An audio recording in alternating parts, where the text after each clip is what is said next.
Nah, sekarang ini dunia shinobi memang berada di ambang kehancuran total nih. Para dewa jahat yang memanipulasi takdir menyalahgunakan kekuatan cakra, mengancam merobek tatanan alam semesta kan. Boruto yang dulunya hanya dari Naruto itu kini terjerat dalam perang besar yang melibatkan kekuatan tak terbayangkan. Tak hanya mempertaruhkan dirinya, Boruto harus menghadapi kenyataan bahwa dunia yang kenal mungkin tidak akan pernah sama lagi. Dengan para shinobi kehilangan kekuatan mereka, tidak ada pilihan lain selain berjuang demi harapan terakhir yang masih tersisa kan. Namun ya nakama, di tengah pertarungan menyelamatkan dunia itu, Boruto tuh harus memutuskan apakah ia rela mengorbankan segalanya demi untuk mengalahkan Otsutsuki itu sendiri. Masa depan yang lebih baik bisa aja terjadi nih, tetapi dengan keberadaan entitas-entitas besar di kisah Two Blue Vortex ini, segalanya kian menarik lagi di balik singularitas takdir tersebut. Yo, sini bakalan menjadi lebih seru lagi nakama. Let's go, kita bahas lebih dalam.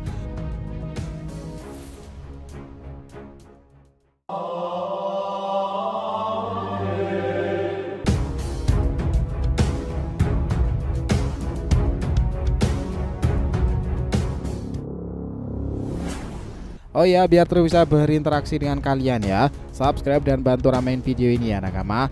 Selain diaktif untuk solo leveling dan Boruto Two Blue Vortex, jangan lupa subscribe 3 channel kita yang lainnya tuh. Joy Boy The Library of Nika untuk One Piece, Saga Boruto Two Blue Vortex untuk tema fanfiction nih.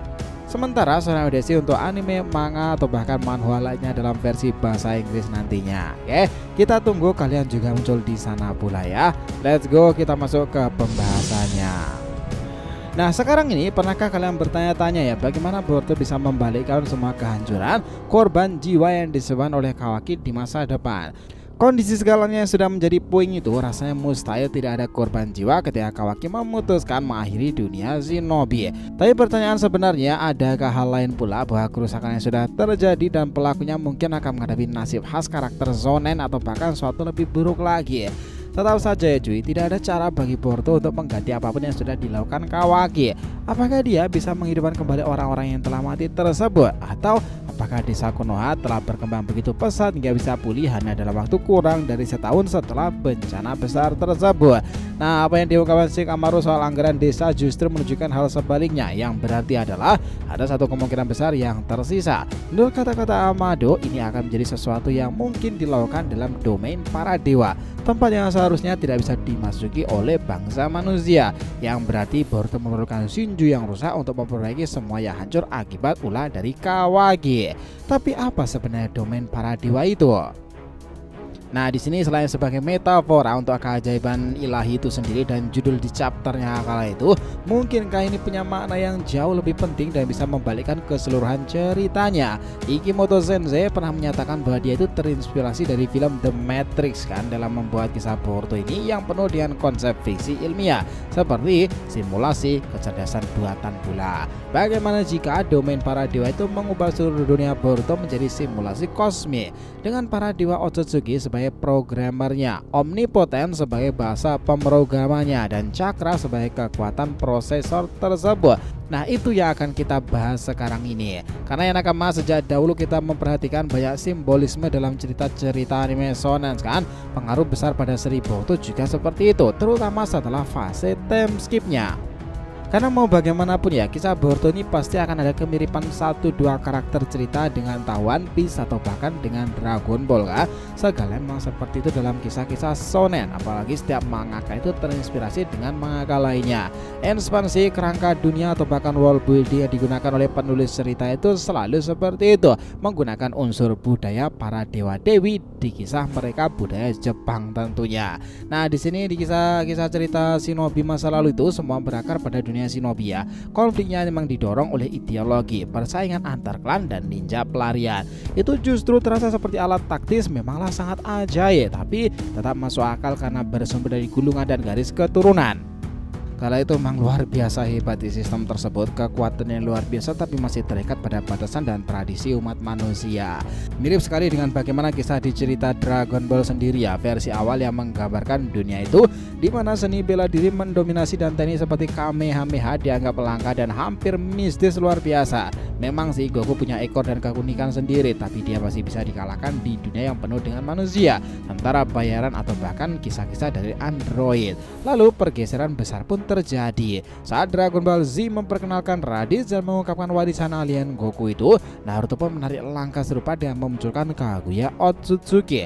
Kedatangan Kaguya mengubah keseluruhan asal-usul cakra, membawa cerita ini ke narasi ekstraterestrial. Kita punya mengetahui bahwa cakra bukan hanya kekuatan mistik dari para bijak di bumi sendiri kan, melainkan berasal dari makhluk luar angkasa, para bangsa Otsutsuki. Pengungkapan ini jelas membuat kekuatan Naruto dan status reinkarnasinya terasa mirip dengan bagaimana kekuatan kala itu si Goku berasal dari garis keturunan Saiyan.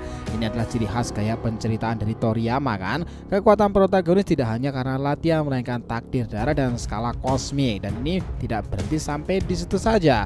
Saat Dragon Ball Super memperkenalkan Beerus, dewa kehancuran, cerita pun mulai masuk ke lapisan baru yakni multiverse. Konsep manusia menantang para dewa serta transformasi ilahi seperti Ultra Instinct memberikan potensi cerita yang tidak terbatas. Sekarang di Boruto kemunculan Shibuya Otsutsuki melakukan hal yang sama pula kan. Sosok yang telah melampaui kematian, mengalami banyak reinkarnasi dan meninggalkan kemampuan yang begitu luar biasa hingga dianggap sebagai kekuatan dewa sendiri. Singkatnya itu adalah evolusi narasi dari pertarungan antara ninja ke perang antar makhluk pengendali ruang, waktu dan realitas. Itu adalah langkah ala Dragon Ball yang sangatlah jelas kan. Respect buat Toriyama Sensei. Jadi meski kredit layak diberikan ke Ikimoto karena mengarahkan Boruto ke arah baru ini dan bahkan mengubah akhir yang awalnya direncanakan Kishimoto Sensei ya, jejak Dragon Ball sangat terasa dalam alur cerita ini. Dulu ya nakama, cerita ini adalah kisah tentang ninja dan gulungan-gulungan cakra, para kekuatan ninjutsu dan juga yang lain sebagainya. Kini malah berjalan berdampingan dengan franchise yang dimulai dari turnamen bela diri dan berakhir dengan dewa-dewa bertarung di ruangan hampa. Melihat bagaimana kisah Dragon Ball Super memperluas semestanya, mereka tidak hanya memperkenalkan satu dewa kehancuran, mereka menghadirkan majelis ilahi yang luas pula, masing-masing mengatur alam semestanya sendiri. Ini menjadi teknik penceritaan luar biasa yang meningkatkan esensi ekspansi dunia dalam ceritanya. Melihat bagaimana Boruto terus memberikan petunjuk demi petunjuk seperti para dewa misterius yang telah mengubah masa lalu, alam suci bernama domain para dewa yang mungkin menjadi tempat bersemayam para makhluk ilahi kan, serta panel-panel Otsutsuki rusak yang makhluk surgawinya entah kemana. Itu juga tampak di tubuh Otsutsuki sendiri. Tampaknya para penulis chapter sedang persiapan sesuatu yang sangat besar untuk masa depan cerita. Chapter 75 sebagai fondasinya, dimana chapter ini diberikan judul sebagai domain para dewa kan, yang diterjemahkan menjadi Kamino Ryoki. Meski kesan pertama pembaca adalah tempat nyata di mana para makhluk ilahi itu hidup dan beroperasi, ketika kita melihat arti sebenarnya dari frasa ini ya, kita menemukan sesuatu yang cukup mengejutkan. Artinya adalah ladang para dewa nakama. Itu terasa masuk akal melihat bagaimana Amado menggunakannya saat membahas ketidakmampuan untuk menghidupkan kembali Akebi, sesuatu yang hanya bisa dilakukan oleh para dewa. Jadi secara singkat, domain para dewa bukanlah tempat fisik, melainkan istilah metaforis yang menggambarkan wilayah kekuatan, kemampuan ilahi yang telah dicapai oleh Otsutsuki Shibuya. Wow, bukankah itu menarik? Tapi ya nakama, ini tidak berarti tempat semacam itu tidak benar-benar ada. Tempat di mana semua entitas ilahi ini bisa ditemukan bersama. Karena dalam chapter yang sama, Amado menyebut bahwa Shibuya telah naik ke tingkatan ekstensi lebih tinggi lagi. Kalau kita lihat ucapan Momoshiki dalam chapter 79, ia menggunakan kata para dewa untuk menggambarkan makhluk-makhluk yang telah mengutak-atik sejarah umat manusia.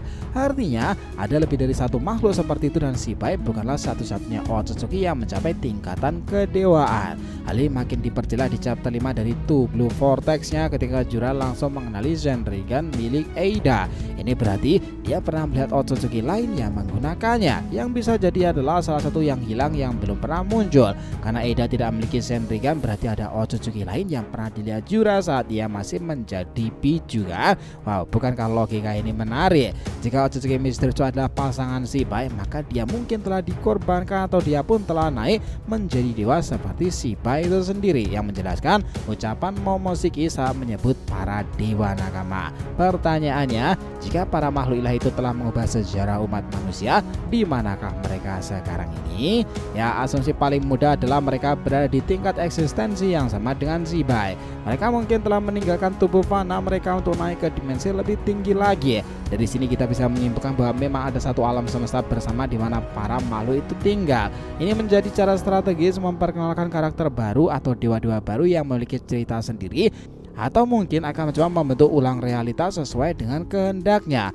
Nah, karena si Bai tampaknya membimbing Boruto itu sendiri, mungkin dia sedang menjadikannya sebagai singularitas tertinggi dari takdirnya. Sosok yang akan menghancurkan para dewa jahat lainnya mirip seperti kisah dalam manga shonen fiction karya Kishimoto Samurai 8. Ya, itu menjadi sebuah penggambaran seru tuh.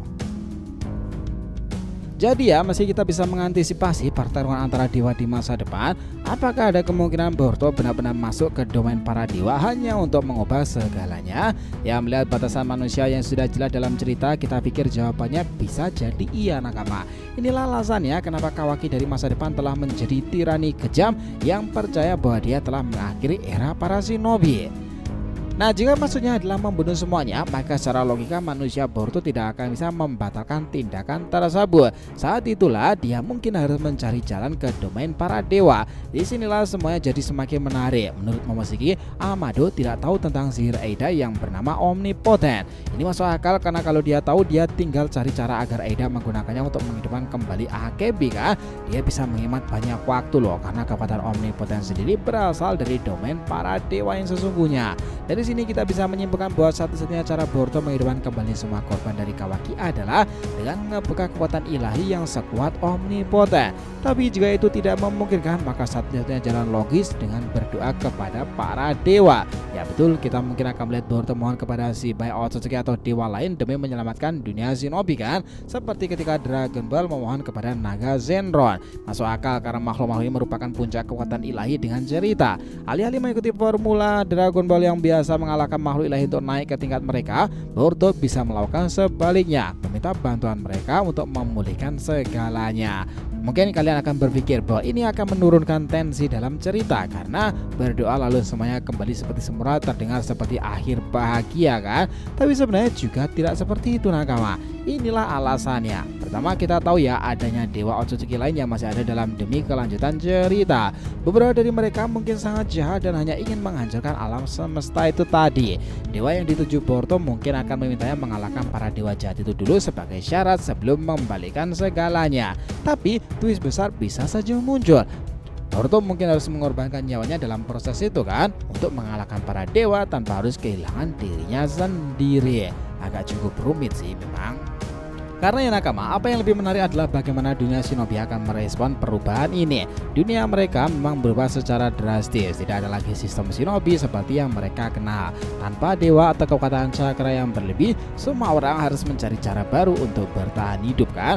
Bahkan jika Boruto berhasil mengalahkan para dewa jahat untuk mengembalikan keadaan, dunia akan melihat perubahan besar karena para shinobi akan kehilangan kekuatan utama mereka. Meskipun saat ini tampak seperti Boruto harus mengalahkan musuh besar dalam berhadapan para dewa itu sendiri, cerita itu bisa terakhir dengan cara yang sangatlah berbeda loh nakama. Mungkin Boruto tidak hanya akan menjadi seorang pahlawan yang mengalahkan musuh, tapi dia juga akan menjadi figur yang mengubah total sistem dunia shinobi. Mungkin bahkan menghancurkan sistem yang telah ada selama ini.